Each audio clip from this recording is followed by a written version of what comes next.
You are now watching Believe. Do you believe? All right, welcome in. I'm Sean Salisbury. This is the Sean Salisbury Show on the Believe Networks. It's grateful to be a part of a phenomenal network with an incredible talent pool. And I just happen to be one on the food chain. And I'm grateful to be a part of it. I know you're heading into your holiday weekend, Memorial Day weekend. And I'll start this simply by saying, don't forget why you get to go have a steak and a cold beer.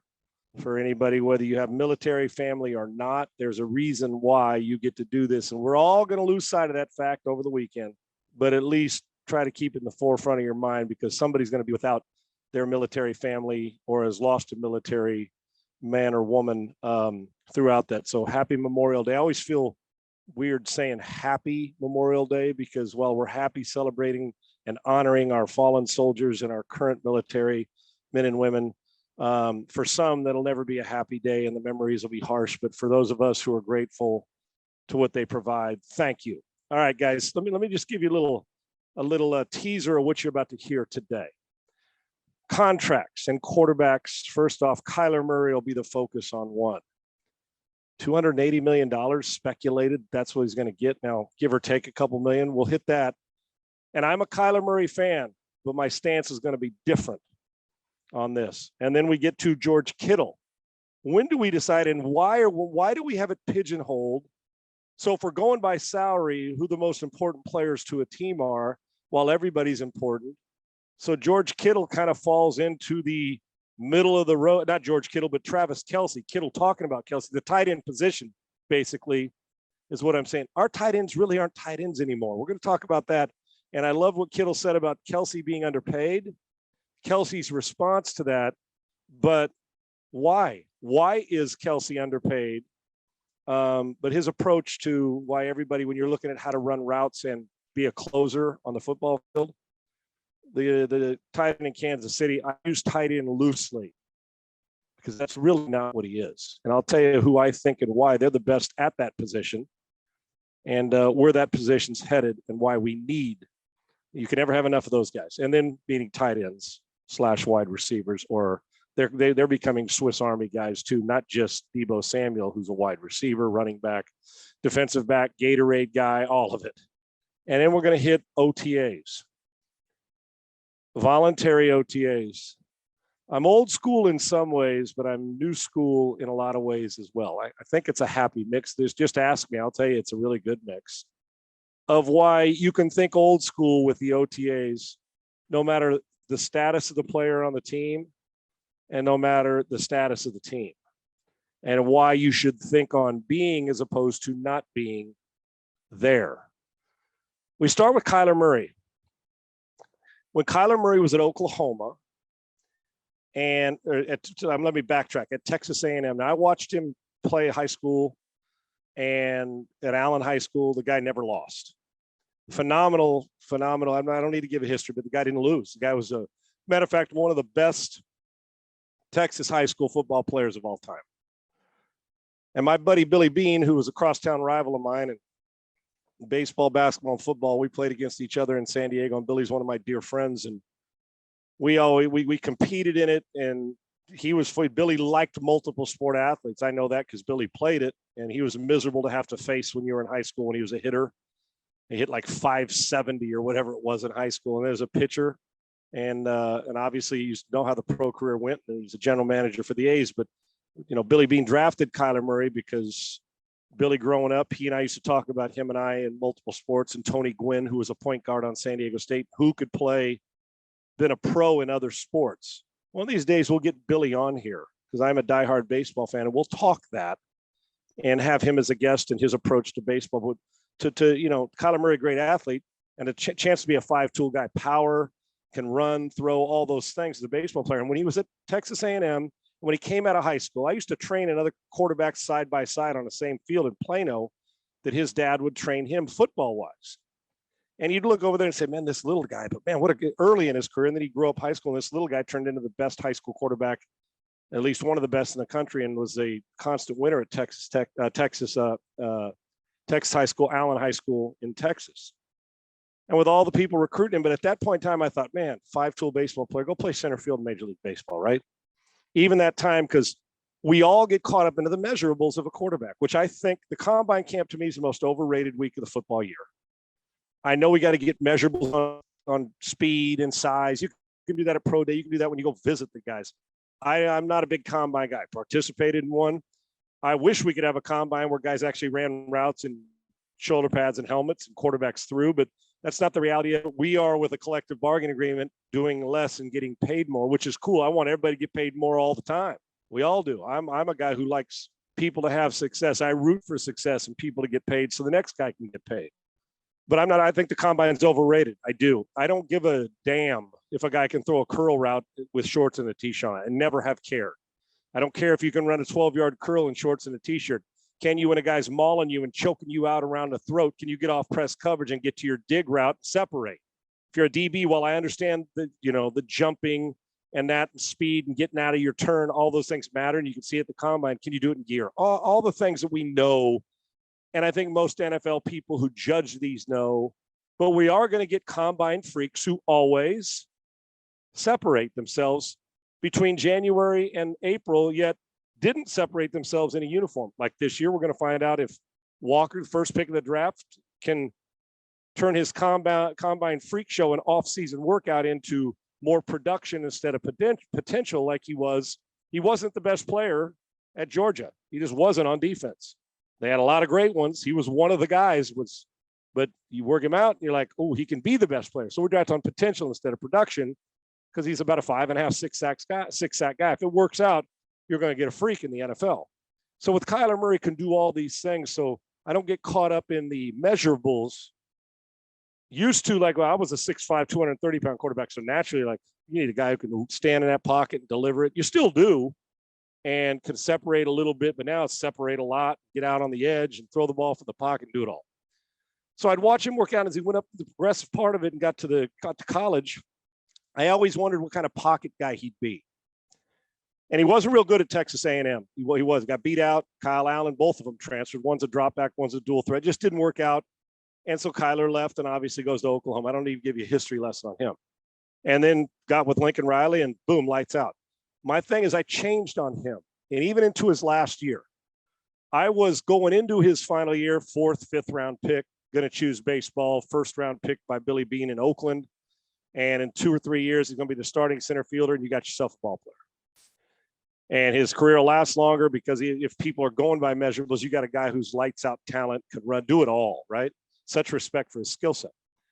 And then I said, I'm not going to be that guy. And I'm a big tape studier. And I'm not a judger of a guy the way some other guy that may go on TV or write an article on or other.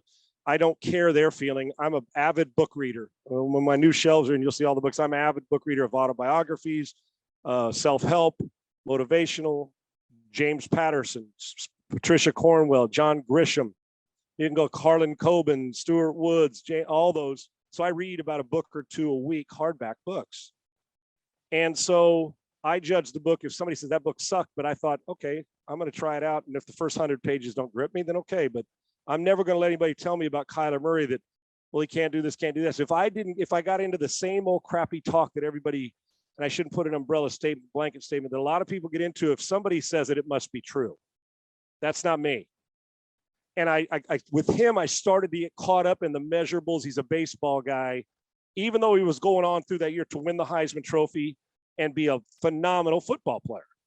I said, yeah, he's in the Big 12. They don't defend. I got caught up in that for part of the season.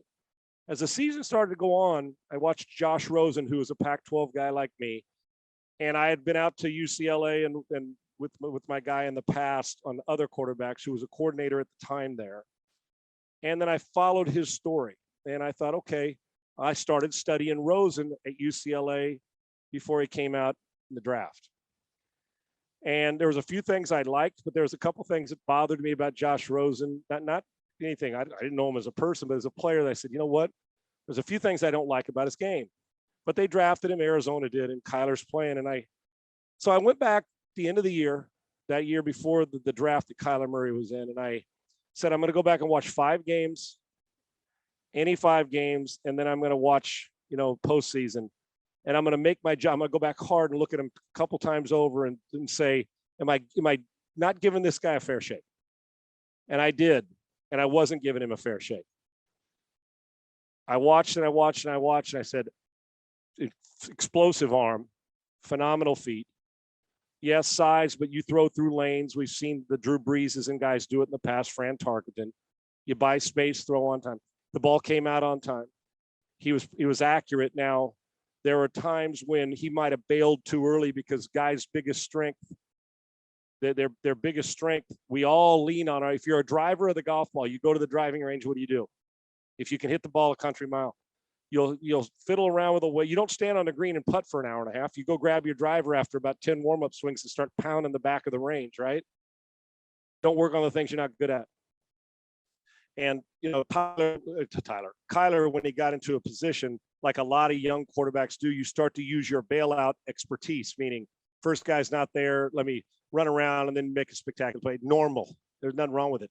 So I started to try to see the forest through the trees with him. And by the end of that tape study, and in January and late December, I'd go on all these shows across the country. And in Arizona, I'd go on, I still do them for a dozen years weekly. And I said, they got to get rid of Josh Rosen and the Cliff Kingsbury talk. I said, and you got to draft Kyler Murray. He's the best football player they could draft.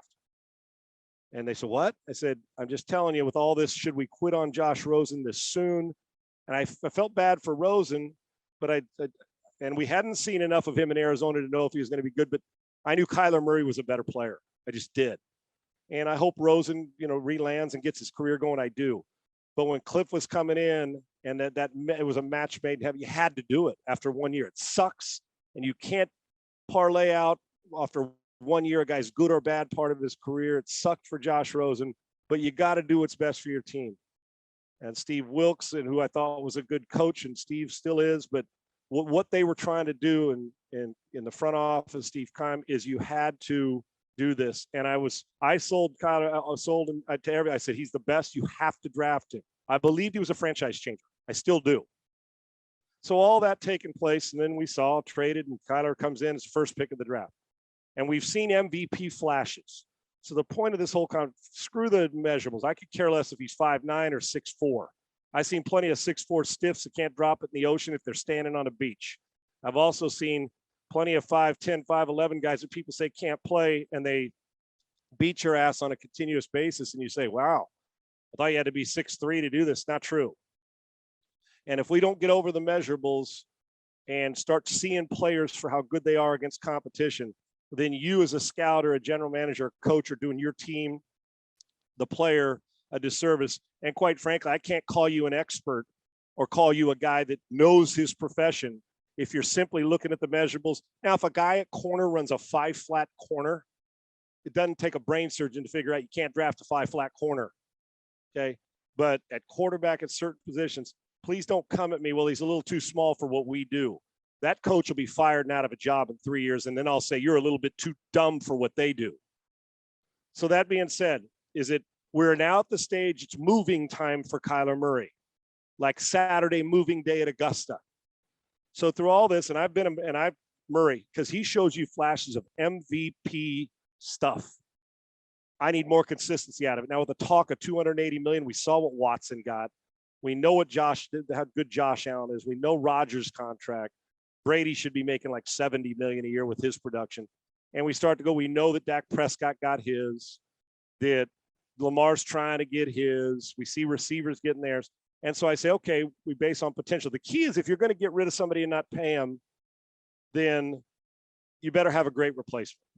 Cleveland, getting rid of Baker Mayfield, they got a great replacement. They got a better player. Forget all you decide your moral compass if you like off the field stuff. On the field stuff, Deshaun Watson's a better player than Baker Mayfield. That I can guarantee. Doesn't mean Mayfield can't be good. Watson's just better. So they upgraded and they made us move and gave up a lot of assets and did it. So in Arizona, you've been good. You haven't been good in January. And Kyler Murray basically urinated down his leg in these last playoffs. I didn't like the way he handled the postgame. Now, there's a lot of people who think he's a brooder, that he's separated from his team. All those things that you're going to hear from both. When a guy's not going good, it doesn't work. Remember Eli? Well, he's a shoulder shrug and he doesn't care. Don't mistake that. Eli was competitive at gets, and after somebody said leadership, he went out and won 2 Super Bowls with some help from his friends. So I don't know what you believe about Kyler Murray, if he's a malcontent. If he has to do things his way, everybody else is wearing a gray sweatshirt and he's got to wear a blue one. I don't know if that's true. I've heard both sides. Some love him, and some, if you don't, you're probably going to have it.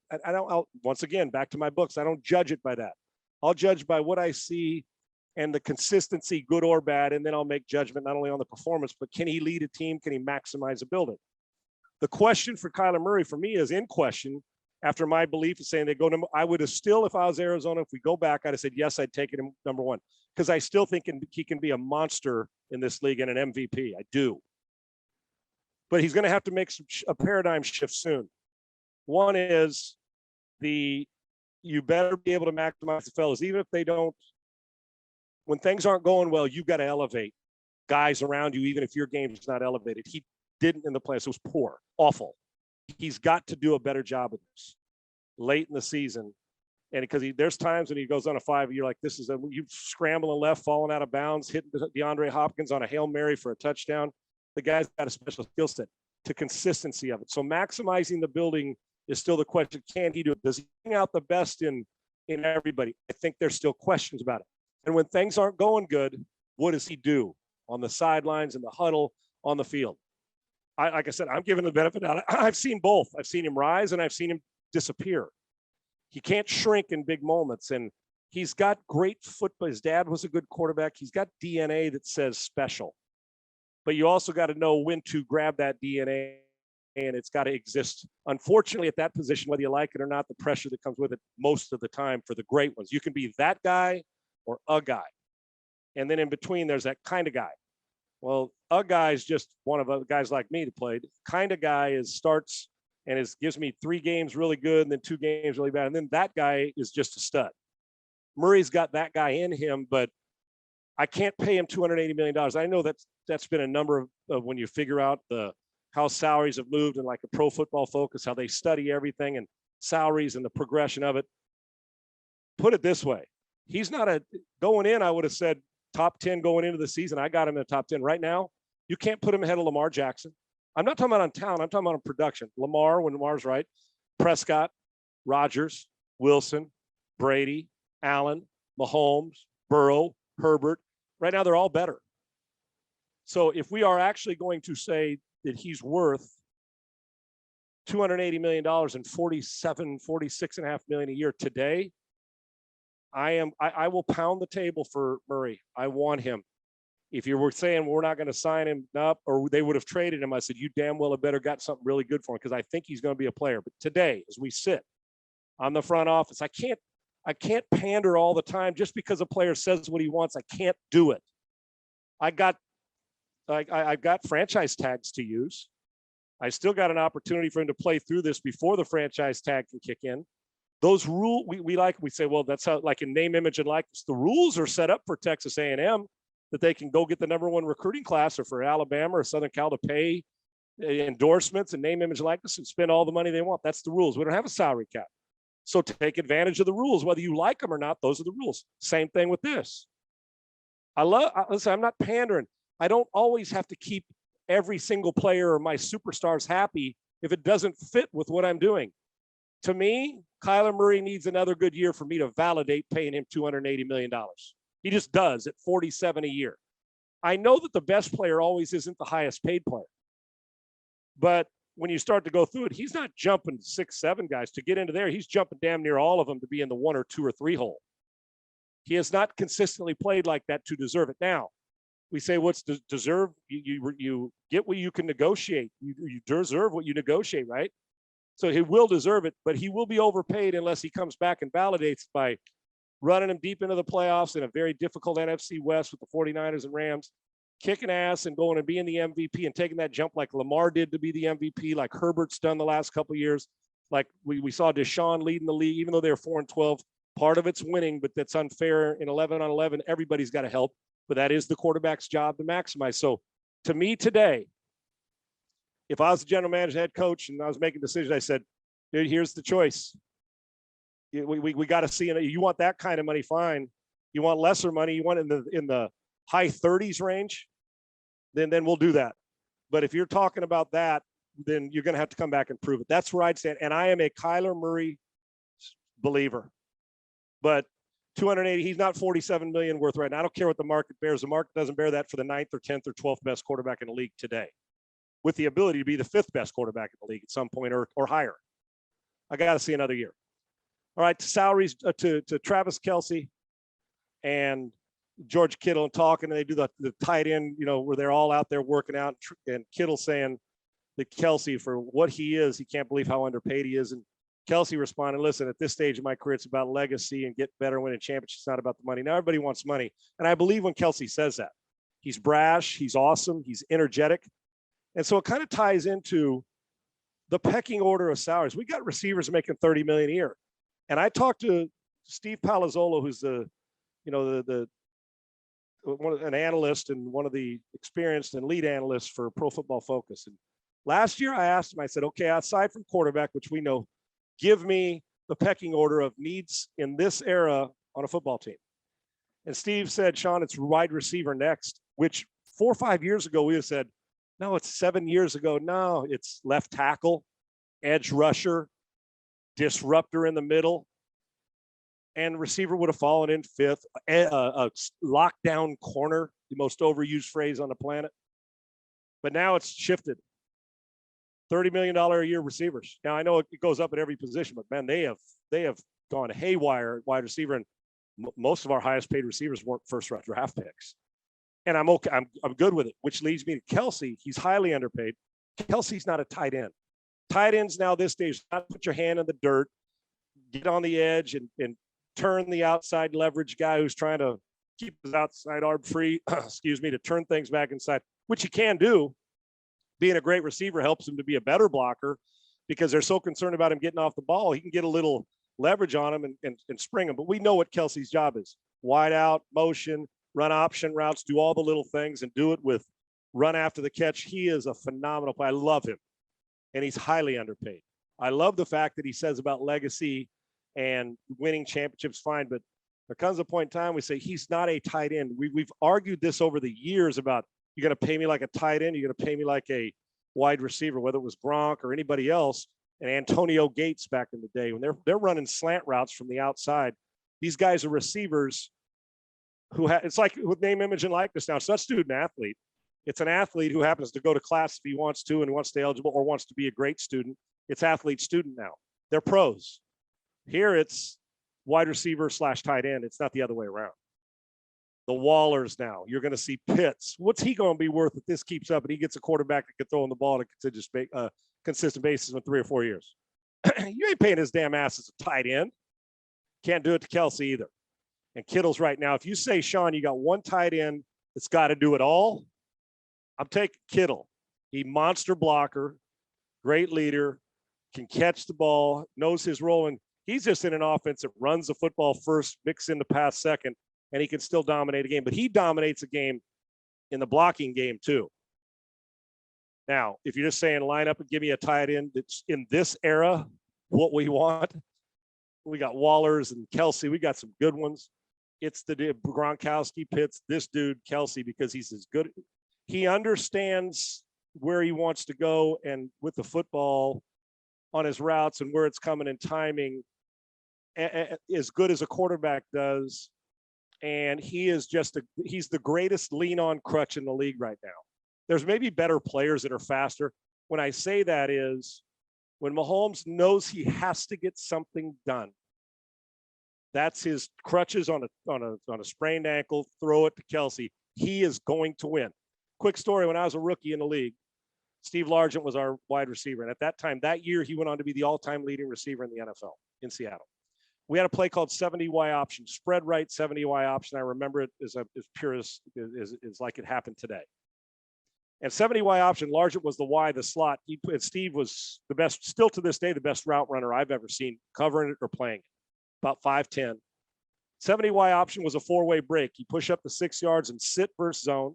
Inside press man, run away at 6 yards. Outside lean, run away. Inside to against outside leverage man. And then if you had press zero coverage, boom, quick fade, and you'd get it to him. Great red zone, quick fade, and Steve would take it for a touchdown. And I think that year we led the league in 3rd and 6 defense. The 3rd and 6 or less, because my rookie year we got there and David Craig was a quarterback, and I asked him I said, what do we do on 70Y option at our first mini camp? And he said, throw it to 80. 80 was Steve Largent. I said, what's the read? Because I was a student. I wanted to know as a rookie, give me a chance to make team. I wanted to get ahead of it. I said, throw it to 80. I went to our quarterback coach in the same mini camp. He said, throw it to 80. I'm telling you, it's like it was scripted, right? Offensive coordinator. I went to Steve. I said, Steve, what's our offensive coordinator? He goes, throw it to 80. So finally, I throw my hands up there. I said, okay, we go away after mini camp, come back from training camp.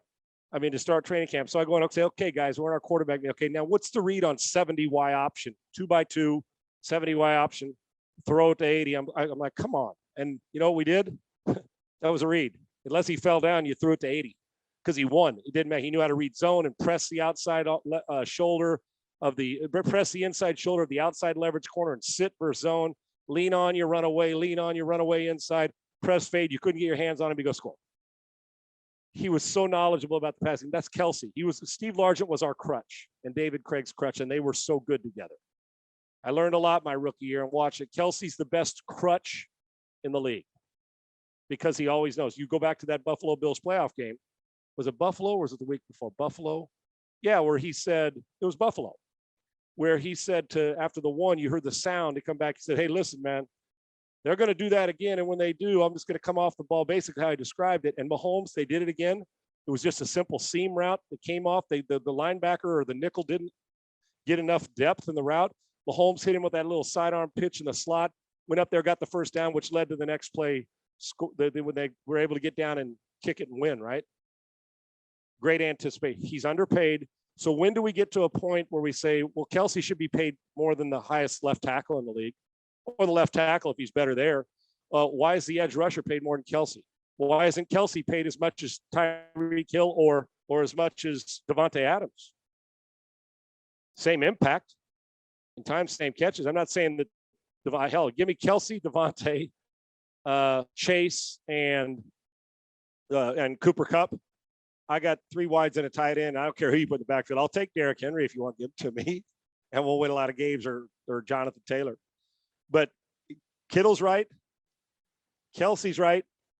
But at some point in time, you got to look and say, aside from Mahomes, and I know this is going to hurt somebody, Kelce should be the highest paid, and he may very well be now. I haven't looked at the rest of the salaries. It's a no-brainer. Every time it's Mahomes' salary, Kelce should jump. He's the best crutch in the league and deserves far more money. Pay them all if they're worthy of it, which leads me to my final subject of the day. OTAs, voluntary OTAs. I told you at the top of this, I got some old school feelings, but I like new school. I hate like certain rules. We just change rules to change them, right? Like in baseball, who the hell puts a guy on second? I'm a diehard baseball fan. Fenway Park, go Sox. In the extra innings and sticks a guy on second base in the 10th inning, an unearned run to put more pressure on a pitcher. We're lucky the balls are dead for pitchers this year, not their balls, the baseballs. That the ball stayed in the park more, unless you're Aaron Judge, you hit it 480 and now it's going 430, or one of those power, big, strong hitters that can crush it, Stanton and Judge and Trout.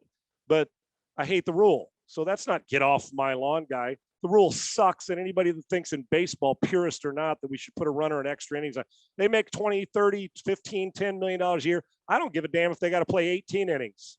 Play it, save it. So I like new school. The new schools, the clothes and attitude, but there's some old school rules and old school thoughts that I have that I think will hold true throughout the test of time. Like showing up on time. That's not get off my lawn. People just show up late. Screw you. If I'm a coach, show up on time. If I'm a business owner, show up on time because it tells me you care about your job, right? So I believe in certain things. I like change if it's necessary, if it makes people around us and everything better. I'm just going to say this loud and clear. Unless you're pregnant, with your wife's pregnant, you've scheduled a 2 years out trip to go on a late honeymoon that you didn't get to go on for 2 weeks, and it falls on voluntary OTAs, or you're hurt, you're rehabbing, or one of your parents you haven't seen, you had it scheduled, they're not feeling well, or a family member's ill, or you are, stay home. If you're able-bodied, ready to go, I don't care if you make $30 million a year or $3 million a year, or you're a rookie, a second-year guy, or the middle-class guy, because it amazingly speaks of that guy. If a younger guy shows up to voluntary minicamp and I get my eyes on him as a coach, even though I'm not going to tell him this because the collective bargaining agreement tells me I can't force these guys here, but coaches all want them there, all of them. Second year guy shows up, eyes, middle class guy making $3 million a year, backup linebacker, starts sometimes. He's a starter, runs down to special teams, and decides I'm healthy. I just don't want to show up, man. I'm going to play golf with my buddies, which you could do after practice at OTAs with all your fellas. I loved going to them to many camps because you got to be with the fellas you hadn't seen in a while, a little reunion, go play golf after practice, learn some football. It's what you do anyway. It's our job. So if you're that middle class guy and I'm the head coach or the coordinator and a receiver that's a third year guy decides not to show up, or fourth year guy making $4 million, a rookie shows up and he's opened my eyes and shorts and a t-shirt and running routes. I'm like, ooh, when he comes back to the next OTA or camp, I got to keep an eye on him. It's human nature, out of sight, out of mind. Now, I understand if you're Mahomes or Allen, you don't have to show up. But even those guys, or if you're Kelce, you don't have to show up, volunteer if you got something. But if you're able-bodied and you're sitting in your house in Pittsburgh and your team's in Miami, why the hell wouldn't you go, especially with a new coach? And this isn't for anybody specific. It's just for anybody who's not going. Why wouldn't you go for 3 days, even if you're not going to compete and run routes or catch balls or throw balls or get or take tosses in the backfield or cover somebody? Just be present. 3 days in Miami, 3 days in Pittsburgh. Coaches see you. Young player sees that you're there. You set an example. It's 3 days out of a year. Then the next voluntary, you're learning, you're hearing, you can be a good example for the guy. You don't have to run around and destroy yourself or throw the ball because your arm's tired. Those superstars, even if they show up, let the young guy get some work and you can talk him through it. Be present in the meetings. Stay for part of the time. Just show up. So when it comes to this, I am old school on this. Voluntary always meant mandatory to me. And it meant mandatory because when a coach said, yeah, it's voluntary, but man, we'd love to have you. Basically saying if you're not there, you're behind. Don't care if if you're a middle class guy and you've been in the league 5 years and you make a lot of money and the second year guys or the rookies as good as you, and you don't show up to these, all you're doing is cutting off your knees, your legs at the knees now. You're giving them a reason to say, even though it's not mandatory, he got more work, got a leg up. When he broke the huddle in fall camp after 2 days, and we were in 2 days, third day of practice, you made 2 mental errors because you couldn't get out of the huddle because you couldn't remember that formation, and he was there. Now, do I believe if you miss a practice in March or April, that in November, that's the reason you threw an interception because you played around a golf? Absolutely not. People are absurd when they say that crap. But do I believe you can help yourself more, maybe than even hurt yourself by being there? I'm a big believer voluntary means mandatory. And if you're able-bodied and nobody's hurt, you're not anywhere, and you can get there, even if you're not going to work when you're there, number 1 to 53 should be at voluntary. The only reason it's called voluntary is because in the NFL now we work more, we work less and make more. And that's okay. Save your legs. Training camps are shorter. It's your career. I would think you just even want to be present for the meetings and for the young players. So I'm just telling you, somebody in fall camp is going to get cut who's a middle class player, meaning earns good money, isn't a superstar, but starts for me. That a young guy is going to be at all these, a second year guy who's not a rookie, and he's going to learn, and a light switch is going to go on. And he's going to make a few more plays. And even though they're never going to admit it in the coaching office behind closed doors where people don't talk, I'm just telling you where it's just them talking. They're going to say he made more plays. And you know what? He was at every offseason OTA. Now, maybe they're not supposed to make that judgment, but they do. It's human nature. When you're in front of me, I get to judge you better. When you're away from me, I don't. Voluntary, mandatory. Voluntary OTAs mean get your butt there unless you can't for one reason or another. Because if you don't, you're leaving your glove on the mound for somebody else to come and take it. And there's a reason why at many camps I used to go to OTAs, a lot of times superstars do show up in some places. Why? Because that's what got them to be a superstar. They did everything extra. You're not winning championships in April and May, but you're building a culture that does. So you can concentrate on it, take care of it in September, October, November, December. Voluntary to me, when it comes to sports, voluntary always means mandatory. Don't leave your glove on the mound for somebody else to come out and pick it up. All right, guys, you can get all our stuff, the Believe Network.